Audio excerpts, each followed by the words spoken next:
Indeed, we will indeed. And we're going to start by previewing Wales against Ireland, which is taking place in the Millennium / Principality Stadium in August 31st, this coming Saturday, the last game in August, the last round of fixtures before we enter World Cup month. It's going to be on this Saturday. It's going to be at 2:30 local time, obviously, refereed by Rowan Watt.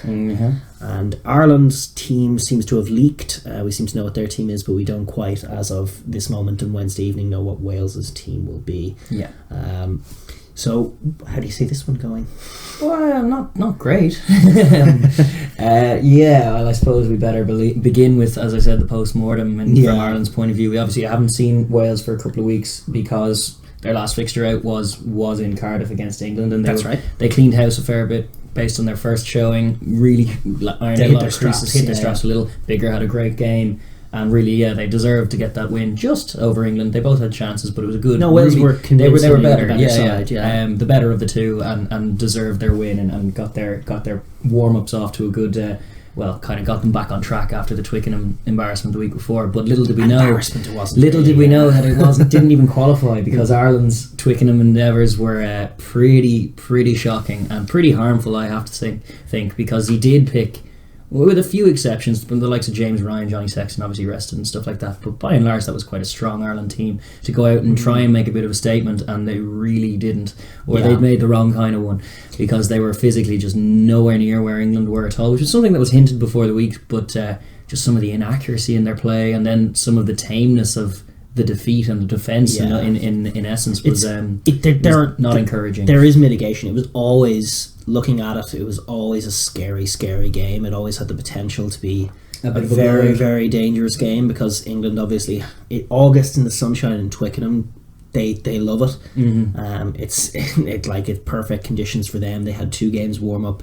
They were primed. They picked their best team, and they were just ruthless. They were just absolutely ruthless in the way that they tore Ireland apart. And I remember I was thinking, watching it in the first half, even as the game was sort of semi-tight, and even the 8-7 minutes and thereafter, just every carry from them, they were playing with a sharpness and an efficiency, but a raw physicality that Ireland just weren't matching. And I was thinking, geez, they better slow down, they better start making errors, they better start giving away penalties, because we aren't stopping them if they keep playing like this. The few times we were played into the game, it was by Ben Youngs being a bit loose in those exchanges, which he did kind of bail Ireland out, because otherwise they were, as you say, pretty accurate all across the park. They were very good. Itoje, I thought, Tuolangi's getting a lot of the credit, but and he played brilliantly, don't get me wrong, but I thought Itoje and Cruz I thought it was a great combination. It was, but in particular I thought Itoje was just being, they weren't living with him. No. Even in that first half, the physicality of him. Henderson was trying to get plays off, but Itoje was just everywhere. He's some athlete, and when he's on form, he's such a difficult guy to deal with, and has just an incredible amount of energy. He just throws himself into breakdown after line out maul, after carry, after tackle.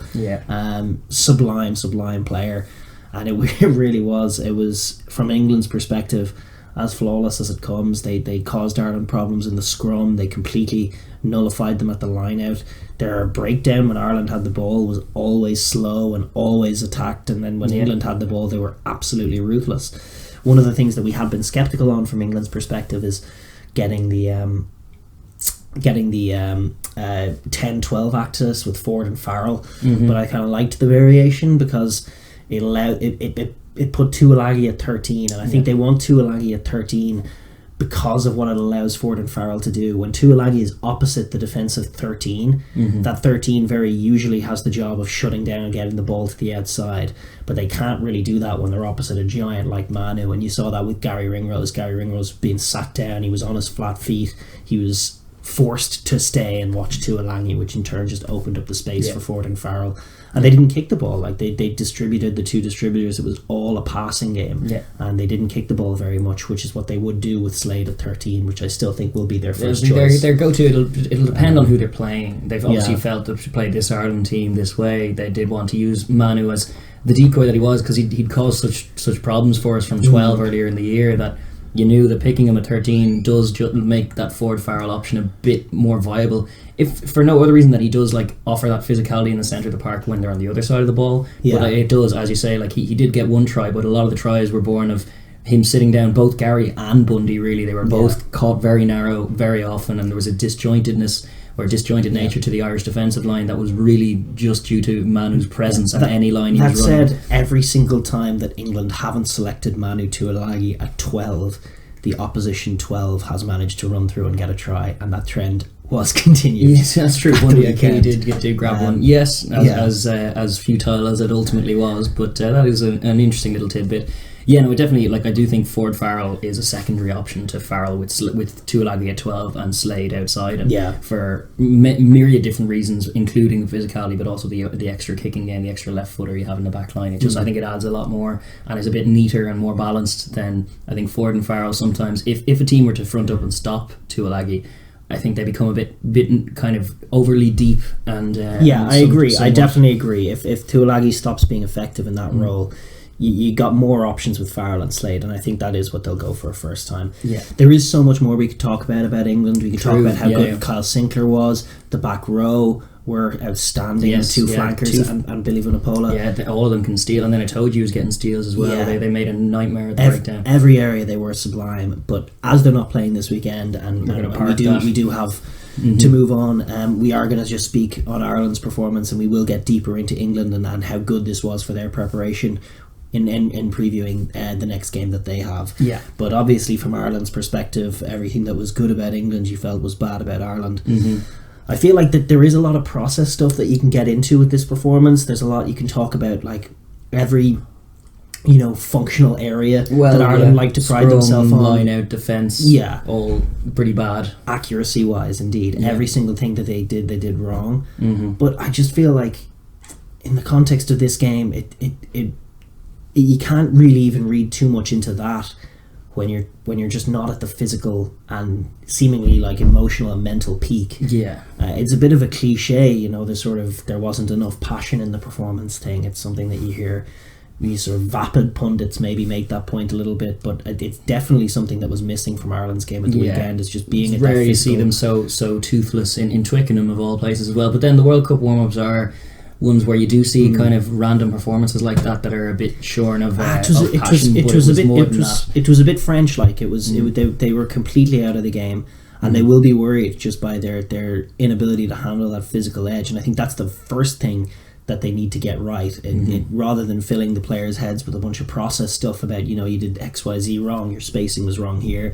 Just so much would be solved, and you would find out so much more in terms of what's wrong process wise if Ireland were able to match that physical edge and not go backwards in the tackle, not go backwards when they have the ball, play with a bit of pace, speed and aggression, and none of that was there. They looked completely outmatched. They looked kind of like a tier 2 team, just blown away by the physicality of England.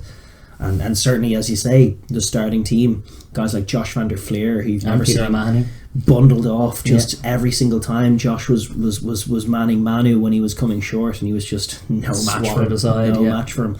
And likewise with the whole pack versus Maro Itoje, they were just going backwards and backwards and backwards.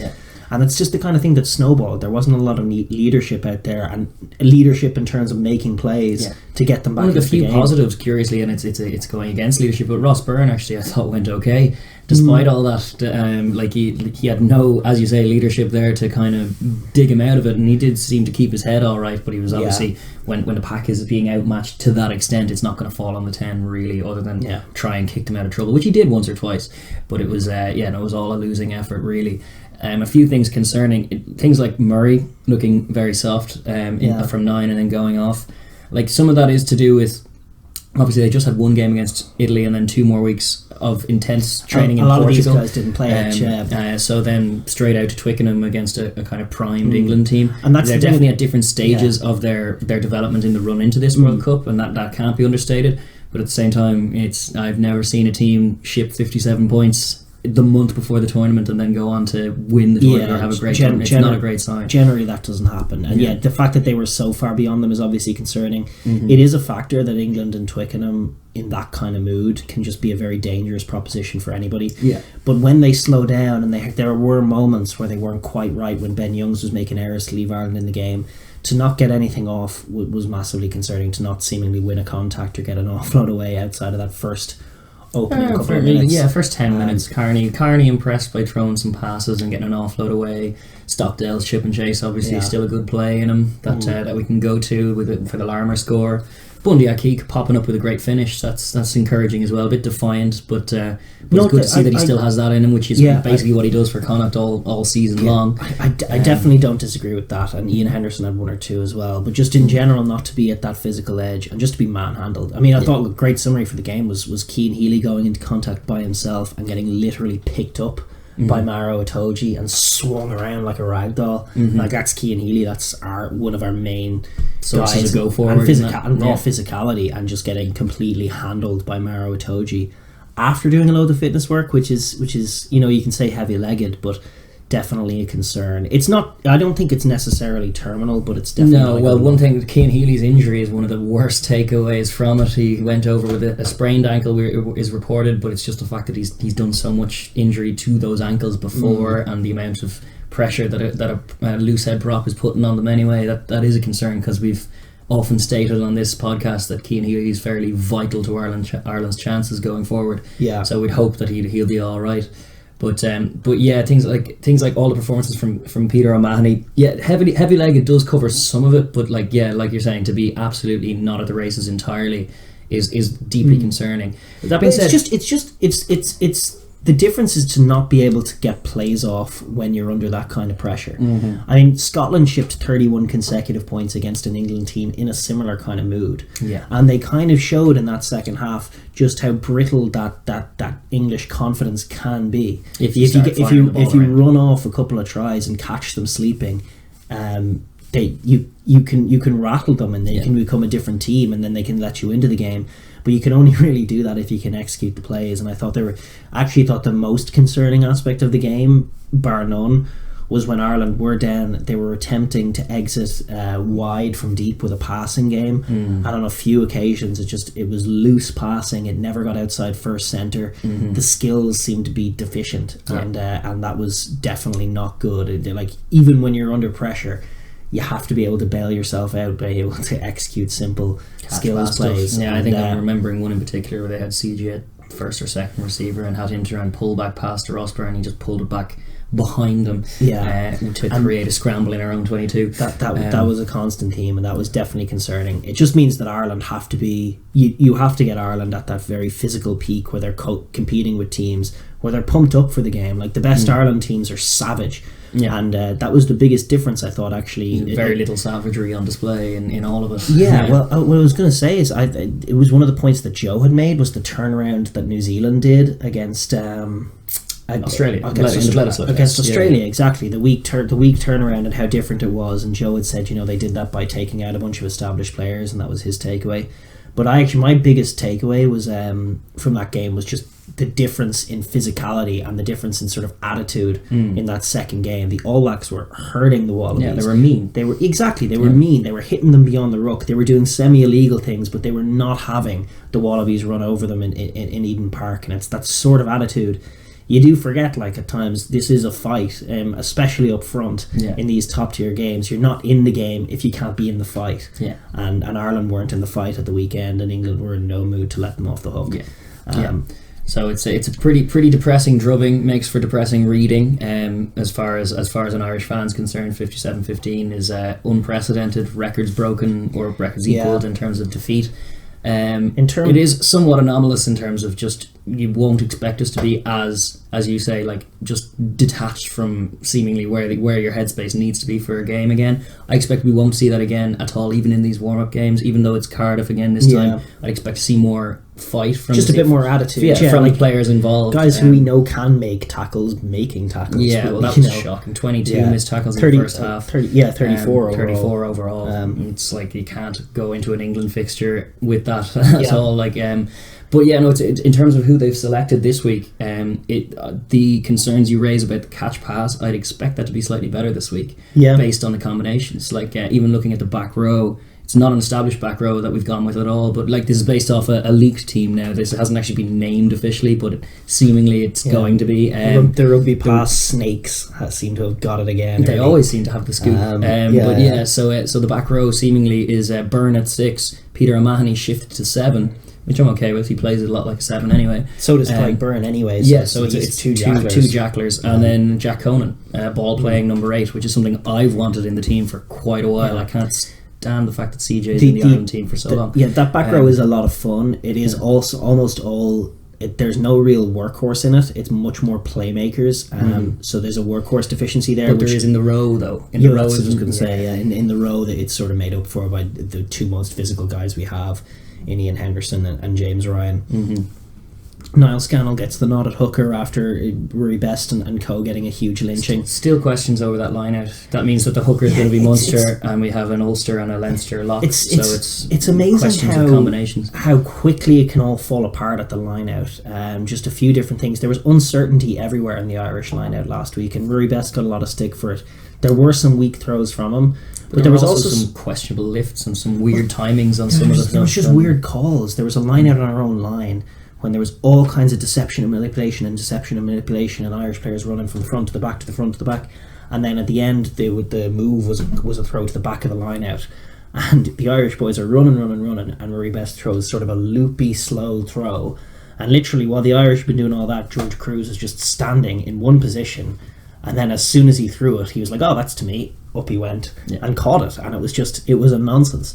And there was definitely a lot of that going on. And then when Sean Cronin came on, and obviously had that overthrow for Cowan Dickey that he got criticised for, that was actually entirely on Devon Toner. The call was to the front of the line out, and it was for Peter O'Mahony, and Peter O'Mahony was springing, and he didn't get enough height because Dev was the guy in behind him on the lift, and Dev, who called the line out, didn't get there quick enough, didn't lift him high enough, and then the ball just scooted over the top of his hands. It was an assertive, pretty good throw from Cronin, and because he didn't get high enough, ball went flying over the line out, and Cowan Dickey catches it and scores for the second time in a few weeks. Indeed. And then Cronin's confidence is shot, and the next line out he throws is quite slow. It's a much slower throw, and it gets picked off.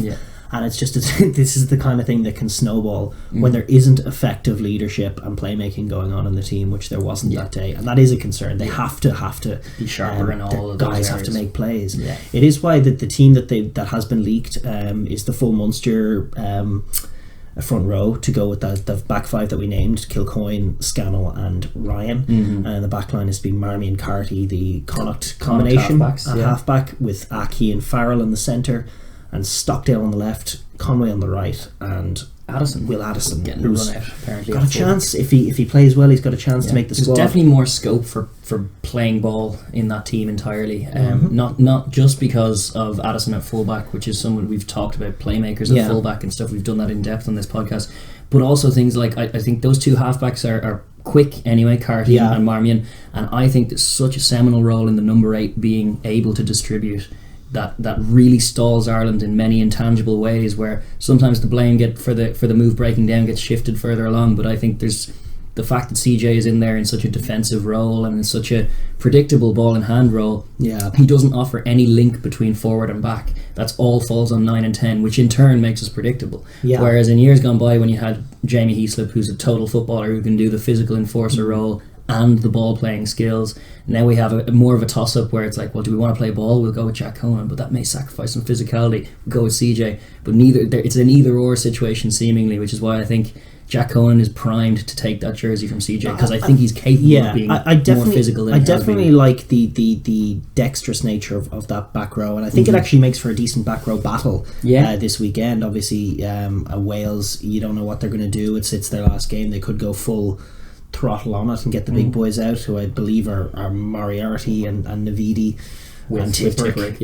I think that's probably their full back row, and I think if they do those boys, you have some serious dexterous athletes in there. In those two back rows then as well. Because Navidi and Tipperick are fast. It probably makes sense because their whole back, the two flankers from Ireland are great breakdown operators, and that's probably more crucial than just tacklers, which is what you would prefer to see against England, obviously, which they picked in Josh and CJ. They just didn't deliver. So those guys are the guys that we're going to be throwing into that cauldron of a breakdown battle against Alan Wynne and his troops. Cardiff is always a cauldron. I can't remember the last time they were schooled at the breakdown in Cardiff. It just doesn't happen. So that's the task for Ireland.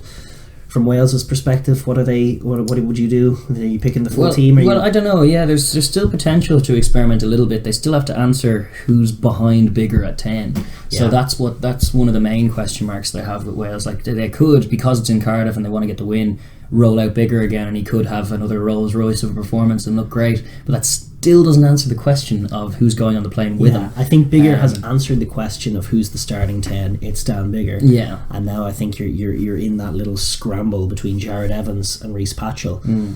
Personally, I know there's a lot of hype around Jared Evans. I'd love to see Patchell get given another go. I favour Patchell as well, just based on even experience, and just I've seen him do more in years gone by. He's done it in a Welsh jersey. He's done it in a Welsh jersey. He's definitely done it in a Scarlet's jersey. He's more of a like for like change with Anscombe, who they're obviously without, in that he can play 15 and 10, and as a 10 tends to take it to the line more than Biggar, which is what they were enjoying with the Anscombe option as well. Yeah.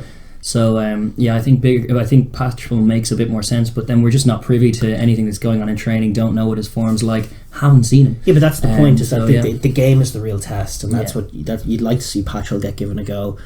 Outside of that, though, I think they're going to go for their settled pack. They will, like Ireland's front row that they've picked isn't their full front row, but they are very good technical scrummagers. Yes, that's true. All three of them, the Munster front row. So I think Wales, their scrum has been a little iffy. I think they may roll out. I think they're going to go with their full team, which I guess would be probably. Is it Nicky Smith at the moment, or no? Rob Evans, Ken Owens, and then Thomas Francis. I think Thomas Francis or Samson Lee, depending on whether how much they feel the scrum is a dogged battle. They'll go for either. If they go for Samson Lee in there, actually, that could be a very interesting scrum battle, because what they have been picking, and then obviously Dylan Lewis and the likes coming off the bench, they have been having a rough time with the scrum. Back-to-back games against England, a rough time. Sure. And these boys can scrummage as well. The Ireland guys, not quite as much power, but quite a good bit of technique. So it'll be a good test for them in that area. Well, there's power coming from behind, in that this is probably the strongest scrummaging second row partnership that Ireland can select. That's true as well. James Ryan and Ian Henderson. So we'll see how that battle plays out. It's definitely intriguing. I don't know who they'll pick to partner Alan Wynne. I thought Ball put his hand up in the last performance hugely. I thought he was great. But they may opt for someone else, because they do have options. Corey Hill, or Adam Beard, I think, as well is still up there. In whether he'll be on the plane or not, I still don't know what their plans for the rows are, other than that Alan Wynne is a shoe-in. Yes, indeed. But so it's I would expect them to name a strong team, like almost a full team. Debatable. They may give the likes of Halfpenny a run out, or I don't know. But they might throw Liam Williams out. Halfpenny missed the last game. I would think that they will go with their settled backline this time. They'll go with Hadley Parks and Jay Davis in the centre, with Liam Williams a fullback, Josh Adams one wing, George North the other. Yeah, I think. They have gone with that already. Yeah. You could see them go for like a Scott Williams. Is he going to get in there? It's hard to tell. We obviously know Hadley Parks and Jay Davis are their two starters, but is it going to be Owen Watkin, or is it going to be Scott Williams, or is it going to be both? Yeah, maybe not. I would like to see. I'd actually, in hindsight, having said all of that, they're going to go with their full team. There probably is scope for them to pick the walk, especially in this home game. Maybe they'll do it in Dublin. It's hard to tell, obviously, but maybe they go for Williams and Watkin. Either way, I think main thing that they're looking to answer is that 10 question. A couple of questions on the squad, but winning in Cardiff is crucial. Testing their scrum, winning the line out, winning the breakdown, and then obviously getting another win on the board. Those are the priorities for Wales. Definitely. And to be honest, based on all evidence thus far, I expect that's probably how it's going to go. Much as I would love to see Ireland book the trend and kind of come to Cardiff and set things straight again and get their World Cup prep back in order. I do like the Ireland team that's been leaked. I think there was some promise last week in the sense of the distribution game from Rob Kearney, that they had been working on one or two things. They did get an early nice try off, played a bit off counter-attack. Addison's an exciting player. I feel like they'll be more at a physical edge than they were last week. There'll be scope for them to compete with Wales, maybe for the most of the game in the collision zone. Exactly, it'll be a contest, but especially given the team they've picked, Wales might just be a little too wily for them. Yeah, it's definitely it's a new look to the Ireland team. It's definitely a new system. James Ryan's a real factor in this game, though. He's you wouldn't sleep on him. He's a brilliant player. He's in the elite caliber. He's in that Itoje mold where he does have a peculiar energy about him, where he does pop up in the 70th minute with crazy physical plays. So if he can perform, obviously that's going to be a game changer for Wales. But I would feel that Wales just have a bit more nous, a bit more edge. And a home advantage as well, which seems to be pivotal in these warm-up games thus far. For all concerned. We haven't had an away win yet. Apart from for the Jersey Reds. Apart from for the Jersey Reds, that's and Leinster. And Leinster. Not an away tier in a tier 1 game. No, we haven't done an away win in these warm-ups. So I would suspect that will continue. Wales, despite Augustin Pichot's aspersions, derision. They are the number 1 team in the world, and I suspect they will see off Ireland in this one. Probably, to set up a nice rematch in Dublin. Yeah, I dare say that's the fact. Thanks for watching the Overlap Rugby podcast. If you want to subscribe, there should be a button up here. Don't forget to give us a like and share with your friends. And please leave comments down below. We love the conversation. Thanks.